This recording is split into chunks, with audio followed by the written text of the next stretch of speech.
Hey everybody, it's Andrew Martin coming to you with another video. It's Friday, I think. Yeah, happy Friday. It's going to be a beautiful day here today in Seattle. It's going to be hot. So I'm trying to get this video in the bag and recorded before the sun comes streaming through and starts to bake my face. But it's going to be a hot one today, so I don't have any clients today, so I may end up just kind of having a lazy day and just kind of relax and enjoy the air conditioning, or maybe go see the movies. I don't know. The movies. Go to. I'm going to see all of them. I'm having my coffee here.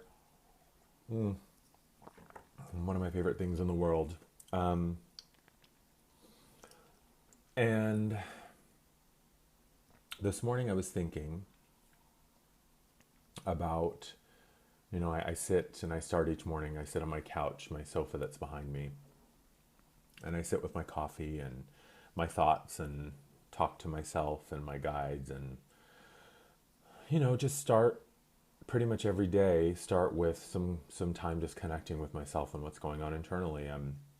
It's become really one of my favorite moments of my day is usually in the morning. And I'm really, really excited for the day when I can enjoy those moments outside, on a deck or a patio or, wherever it is that I call home. Because the only thing that would make it better is to be able to do it outside when it's beautiful mornings like today. To hear the birds singing and to feel the breeze blowing and just the silence in the morning, I think is so powerful. And I was thinking this morning about how so often in our lives we find ourselves praying for something or asking for something and wanting to have something better or new or different in our lives, which is, that's one of the main points of this existence, right? I've said this before, is that source, the universe, God, craves expansion through experience. And so the expansion of all that is and all that has ever been through our individual experiences within the life that we create for ourselves is really all that source wants. And so the constant drive for expansion through new experiences is really the point of all of this, when you really, really, kind of dilute it down to the purity of everything. And in the most simple, kind of oversimplified explanation of what life is, it is the journey of experience and expansion through those experiences. Because if you think about it, literally in each moment, we are creating something entirely new and we are adding to the volume. If you consider that the history of all that has ever been is one really big book, every choice, every experience, every decision, every moment that we create and enjoy or endure, in every moment we are creating a new page or a new paragraph or a new chapter in that book. And oftentimes we find ourselves wanting something and asking for something, and the minute that we ask, it is created. The minute that we ask, the path to get us to what it is that we have asked for is created. The minute that we submit a request via our prayers or our desires or our cries for help or our wishes for a better life or a different life, because, I've said this before too, really all we ever want, or the only reason we ever want something, is because we think that we will feel better when we have it, or we will be happier when we get it, or we will be more satisfied or more complete somehow. And none of those are good or bad reasons for wanting something, they just are.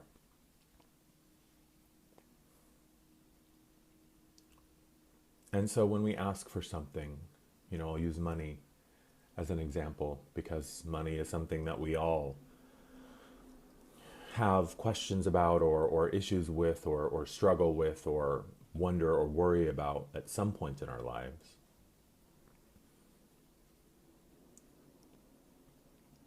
And so our desire and our request, our dream, our wish, our prayer for more money is sent out. And it is,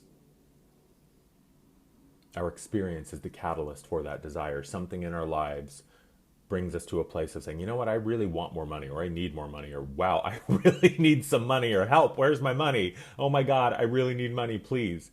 So our request is generated, and the path to it immediately opens up. And depending on where we are in our relationship to money,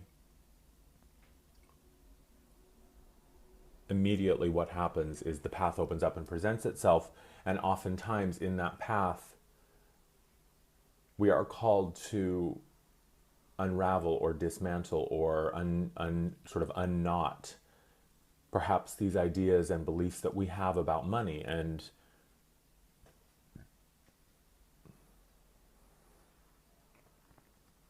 some of us have more work to do than others in our relationship to money. But someone asks and says, you know, I want $87 million.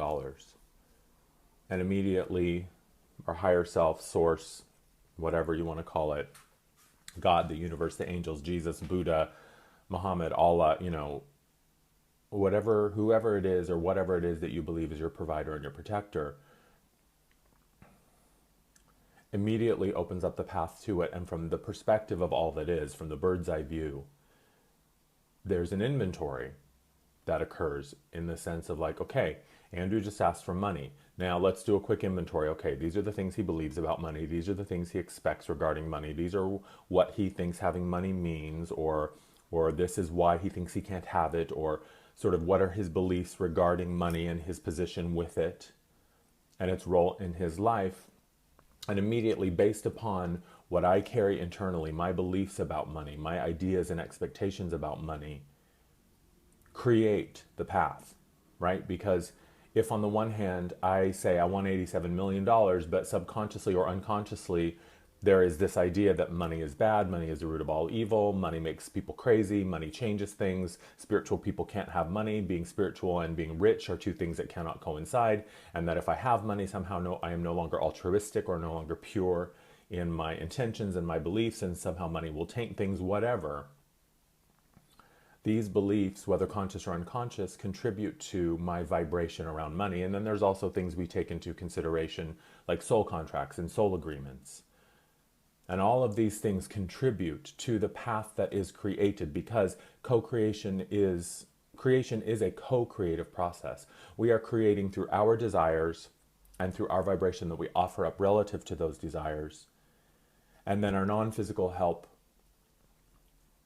builds the path according to our vibrational state around whatever subject it is that we are asking about: money, love, relationships, job, career, happiness, health, whatever. So no one is to blame, no one is right or wrong. It is a, you know, what I bring to the table, my building blocks are my beliefs and ideas and my desires relative to those beliefs and ideas. And then what my non-physical help brings to the table is their ability to create the path for me based upon what I offer. And so I ask for money, the path is immediately created, it is immediately unfolding before me. And oftentimes when it comes to doing the work of dismantling those beliefs and those desires, because Source, in its unconditional support of what I request and what I ask for, says, Andrew wants money. Awesome. We can't wait for him to have money. We want him to have money. And so here are the things that he needs to unravel. Here are the things that he needs to dismantle. Here are the things that he needs to destroy to get the path to money open. So we see the work and we see the stumbling block, or we see the barrier to what we want, and we automatically assume, well, see, I don't deserve it. I can't have it. It's a bad thing. It's not for me. I wasn't meant to have what I want.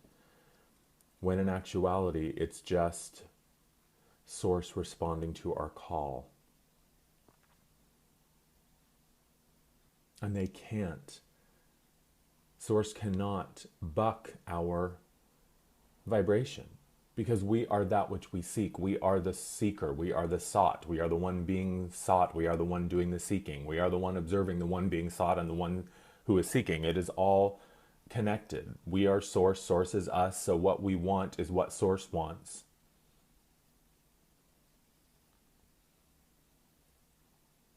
Because why would source ever deny itself anything? If it wants something and says, oh, I'm motivated to have this desire, it will provide it for itself through an experience based upon what it believes is possible.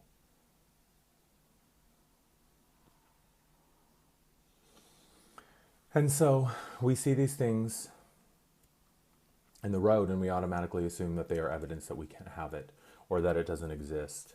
But what really we are being called to do is to dismantle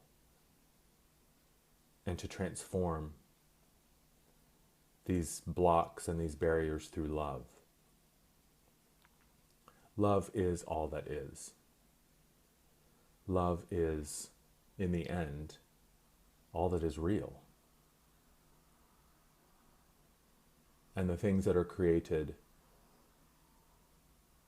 in love, because everything is of love, but not everything is in love, right? And those things that are created in love are the things that last the longest, the things that stand the test of time. And those things that are created out of love, in the absence of love, which is still really just a measurement of how much love there is. Well, sometimes it's not much. Because a creation of the ego, a creation from fear, a creation that comes from an individual who perhaps is creating because they want to manipulate or they want to control or try to have power over another. Those things can still be created, but they do not last. Ultimately, they are the ricketiest, weakest, funkiest, kind of wonkiest creations that deteriorate pretty quickly in the scope of things, in the relative perception of all that is created. And so we are called to allow love to work with us and to use love as a force. Love is a force. And oftentimes we think, well, I asked for this and I haven't gotten it. So it hasn't, I've been forsaken and God, the universe, source, Jesus, whoever, doesn't want me to have it. When in actuality, it has been granted to us through our experience, and we just need to walk the path of the experience to get to it. And love is the tool that we can use to transform, to dissolve, and to destroy whatever it is that stands in our way. And that is our responsibility. We ask for it, and Source says, here it is. And the way to get there, the tool that you're going to use to navigate this path is love. Love for ourselves immediately brings to light what is it within us that is asking to be healed in order for us to move closer to what we want. Love for others is what allows us to see what in another is crying out for healing within them. Love for all that is allows us to see what is it that really wants to be healed and transformed through love in the collective and in our communities and in our world, on our planet, in our countries, in our cities. All of the things that we see as tragic, which certainly I do not discount the pain that is involved with so many of these horrible things, but it is only ever showing us where love is called in, where love is calling us to put love in. Love is saying in all of the experiences that are happening right now in front of you, the ones that are the most shocking and the most tragic and the most horrible are the ones that need love. They're asking for healing. And love is a force. And sometimes, in order to get what we want, we have to be willing to destroy what we have. We have to be willing to surrender what we have. And we often equate destruction with this terrible, horrible, awful thing. Somehow we are being punished because we did something, and so destruction is then rained down upon us. Somehow we have angered the gods, and so now destruction is the wrath of that god. Somehow we are unworthy or have offended, as if, the most powerful force in the universe, the force that created the universe, that is the universe, somehow could be offended.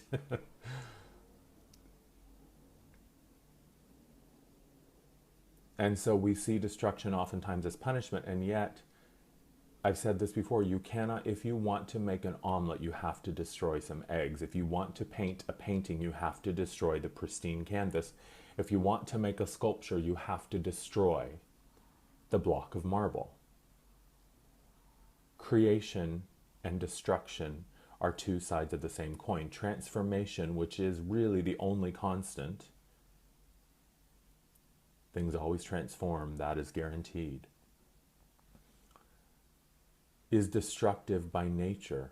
Even creating life, the sperm and the egg are, when they combine, they are destroyed, and they create the zygote, and then the embryo, and then the baby, and the mother, in order to feed the growing baby inside of her, must eat food, must destroy the fruit and the vegetable and the protein through chewing it and digesting it and then eliminating it. Destruction creates life, and we so often perceive destruction as punishment or a negative thing. And it is the mind that tells us. The mind says, well, why are we letting this go? We've worked so hard to get here. These are the things that you said would make you happy. These were the things that were on your dream list and your wish list, and now you have it, and you're saying that you're not happy, and now you want to destroy it and step outside of this comfortable zone that we have created. And so it tries to scare us into staying put, because again, the mind only creates from history and what it knows. And so the mind is always going to tell us, oh God, don't go out there. No, don't. Stay put. You're safe in here. And the mind doesn't care whether we are happy. The mind only cares that it can perceive that we are in control, or that we are safe, or that we are somehow protected and separate. The mind doesn't care if we're miserable and unhappy, as long as we're within the realm of what we know and what we've already experienced. And so the mind sees destruction, which is surrender of what we have in order to get what we want, which is letting go of where we are to move to a place that will be more aligned with what we desire.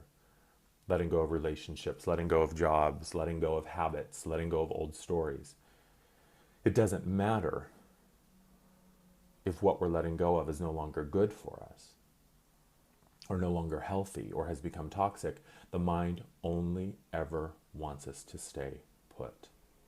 And we ask for something new, and we get the courage to start to walk down the path to it, and immediately the work that we are being called to do to transform our barriers, to transform our old stories, to transform our old beliefs, to dissolve and destroy the blocks that are standing in front of us to what we want, through love, using love as a tool to transform, using love as a force to change.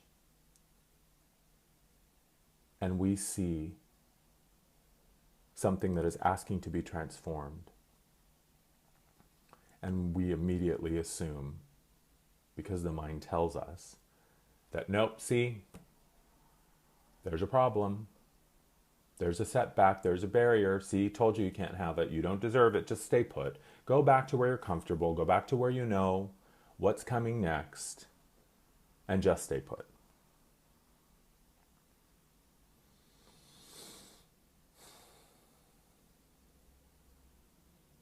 But all things transform. It is the way of life.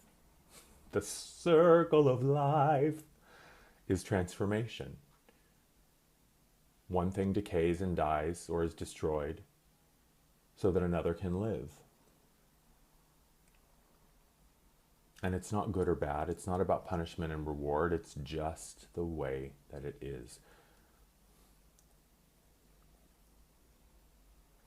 So at some point we have to be willing to let go of what we have, or to destroy and transform, using love as a tool and a force for transformation. We have to be willing to change the things or let go of the things that we have. And those things can be beliefs, ideas, thoughts, or actual things. We have to be willing to let go of it so that we can make room for what we want. And that's what creating the void is.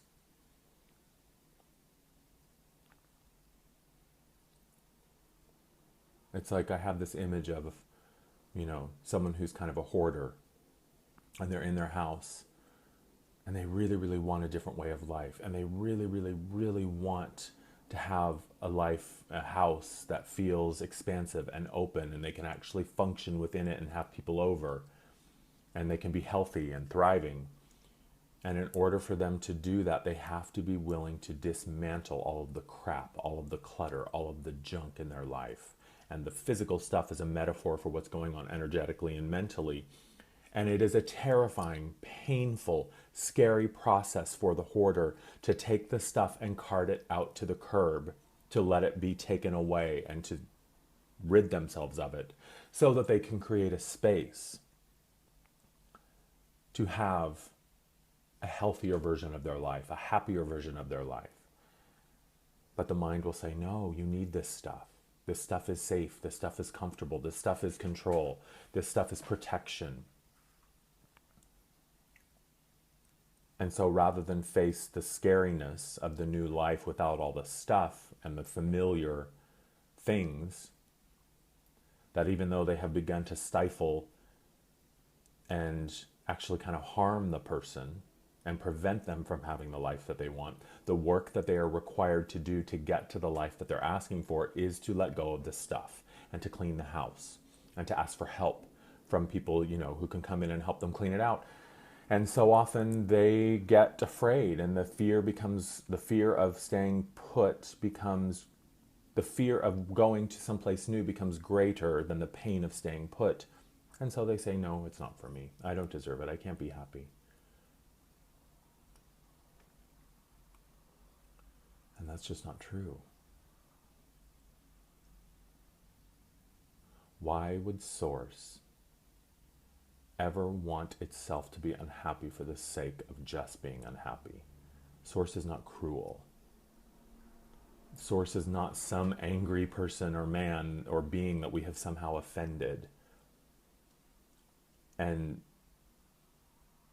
is waiting for an apology before our life can be happy. That's just not the way it works. That's an egoic projection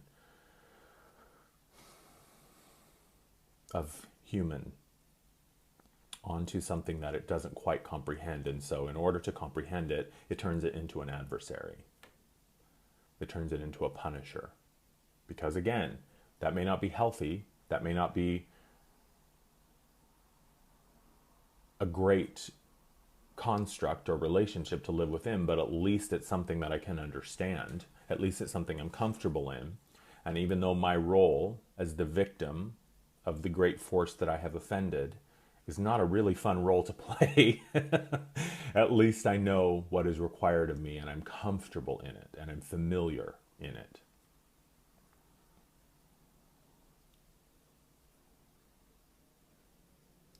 So just because we are being called to go to a place that we are not comfortable going to doesn't mean that we're not moving towards what we want. Just because we're being called to let go of and transform and surrender and destroy what we have through love and compassion for ourselves doesn't mean that where we're going and what we want isn't coming, and that we're not actually going to a place where we're going to be happier and more satisfied. Hanging on to what we know out of the fear of the unknown, when we're being called to the unknown, is so painful and toxic, and it's kind of a spiritual and energetic death sentence.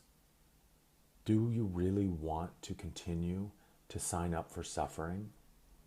do you really want to continue to exist within a life that is just, ugh, God, gross, I don't want this one more day? Or do you want to thrive? Do you want to expand? Do you want to be happy? Do you want to be joyful? Do you want to be excited about what life is bringing? I know what it's like. I've said this so many times. I know what it's like to be afraid of what life is bringing next. I know what it's like to live in that constant state of anxiety and fear that, oh shit, what's coming next? The phone rings. Oh God, who is it? It's got to be bad news. The doorbell rings. Oh Jesus, who is it? It's someone here to hurt me or harm me or bring me bad news or, take something from me. I know what it's like to live in anger and fear and doubt and frustration and disillusionment. Oh, and it sucks. It sucks, but I also know that on the other side of the fear of change and the fear of growth and the fear of stepping into the unknown is a life that is powerful, that is thriving, that is so deeply, deeply satisfying.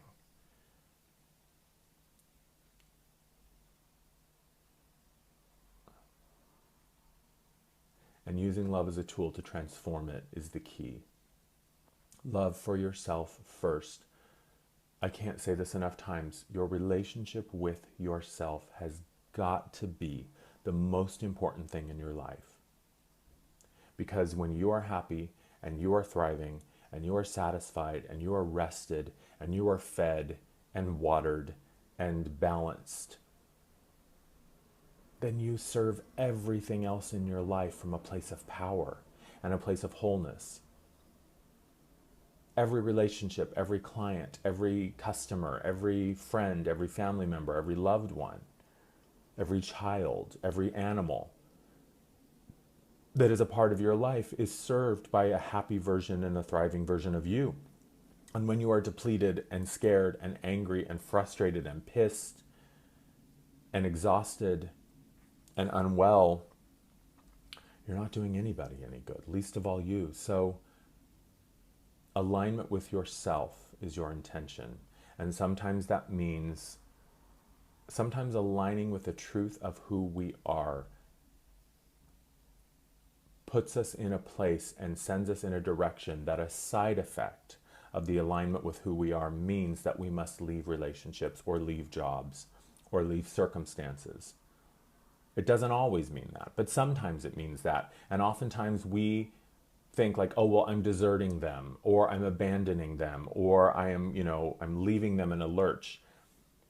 Well, perhaps that is a side effect of you following the truth of who you are, but that is not your intention. Your intention is not to harm another or to desert another or abandon another. It just means that by following your truth, sometimes you have to diverge from the things that are on your path. It doesn't always mean that. Sometimes we get to keep the people and the jobs and the places and the things. And sometimes the shift internally brings us to a more vibrant, more thriving relationship with the things that are already here. But it is usually when we are called to leave something that we get the most afraid. When we are called to leave a relationship or a job or a home or a city, because following our path of truth and what we desire means that we just have to go in a direction where these things are not. And then the people in our lives say, why are you abandoning me? Why are you leaving me? And we say, it is not, my intention is not to leave you or abandon you. My intention is to follow, here comes the sun. My intention is to follow my own truth. And unfortunately, that means that I have to go in a new direction where you are not. And we can have all the compassion and the love in the world for the people and the places and the things that we may be called to leave on our journey to something new. But it is not our choice for them to feel abandoned or deserted. That is their interpretation of the situation, and that is their understanding of what is happening. And that is their choice to believe that they are being scorned or spurned or shunned or deserted. But ultimately, we are not responsible for another's experience within our reality. Nor are others responsible for our experience within their reality. If we are coming from a place of alignment with the truth of who we are, and we are honestly and authentically acting in a way that says, this is what I need to be happy and this is where I need to go to follow my truth. And I may not know why, and I may not be able to give you a justifiable reason in a way that you will understand. But that doesn't mean that I'm intending to hurt you or to harm you or to leave you. When our intentions are pure and we are called to transform relationships and circumstances through love, because we are lovingly aligning with the truth of who we are and where we want to go and what we know we need to do, if another person perceives that as us leaving them or abandoning them, then it's just their choice to see through that lens, and we cannot be responsible for their experience within our reality. And we can tell them all day long, no, I love you. And this may not even be an easy decision for me. I don't want to leave what's comfortable. I don't want to leave what I know. I don't want to leave what's familiar. But what I really truly want and need, and where I'm being called in my own life, because now I'm really tuned into the truth of who I am and I have this understanding, and I'm being called to go in this direction. And so the destruction of a current reality must occur in order to transform into a new place. And love is the tool that we use to transform it. And I'm saying this because I'm seeing a lot of people being called to make choices and make new decisions that take them away from where they are comfortable. They may not be happy, but they're comfortable and they know it and they understand it. Get that tree to block some of that. And I see these people, clients that I'm working with, I see them kind of terrified and afraid and not wanting to hurt people and not wanting to make people angry or upset them, but they know that they're being called to leave a relationship or leave a situation, and I understand that. God, I was a people pleaser for years. But at some point, our relationship with ourselves and the alignment with the truth of who we know ourselves to be on a soul level, that's got to be the most important thing, or things are just never going to change. And on the other side of the fear of that change is a life that is really, really exciting and really thriving and super fun and really fucking cool. And no, it doesn't mean, life is not always convenient. Life is not always easy. Life is not always, instant gratification and, a fast food delivery service. Would you rather eat a meal that took time and passion and energy and effort and, was created from love, and someone crafted this amazing, beautiful dinner? Would you rather eat that, or would you rather eat something that came out of the freezer and was popped in the microwave for 5 minutes, and then here is this big steaming pile of stuff in a plastic tray? Sure, one may be easier and more convenient, and you may get the satisfaction or the gratification of having what you want faster, but it doesn't mean it's going to be better. It doesn't mean it's going to be healthier. It doesn't mean it's going to be more delicious. In fact, a little bit of effort and a little bit of focus and a little bit of determination guarantees that what you end up eating is going to be a whole lot better on all levels. So face the discomfort, face the doubt, face the fear, and transform it through love. And when you are called to go in a direction, go. And if you need help, call me. And I can perhaps give you some tools that will make your journey a little easier, or maybe give you some insight into how you can get there with a little more confidence and a little bit of a deeper understanding of where you're headed and why. But no one guaranteed it would be easy, and no one guaranteed that you wouldn't have to break a few eggs along the way. But it is your intention that is key. So that's it, my friend. Thanks for watching as always. Go to my website, thelightones.com. You can find my buttons to follow me on Facebook and Instagram and Twitter, and I think even Tumblr is on there. and book a session with me. As of July 1st, just a reminder, all of my sessions are going back to a set rate, so I won't be doing the donation thing anymore. But trust me when I tell you that the work that we can do together is worth it. What price do you want to put on your happiness and with your alignment of the truth of who you are? The value of understanding really who you are and connecting with that truth is priceless. But I can put a price on it for you. That's it. Thank you for watching. I hope you have a fantastic weekend. I love you. I'll talk to you soon. Bye.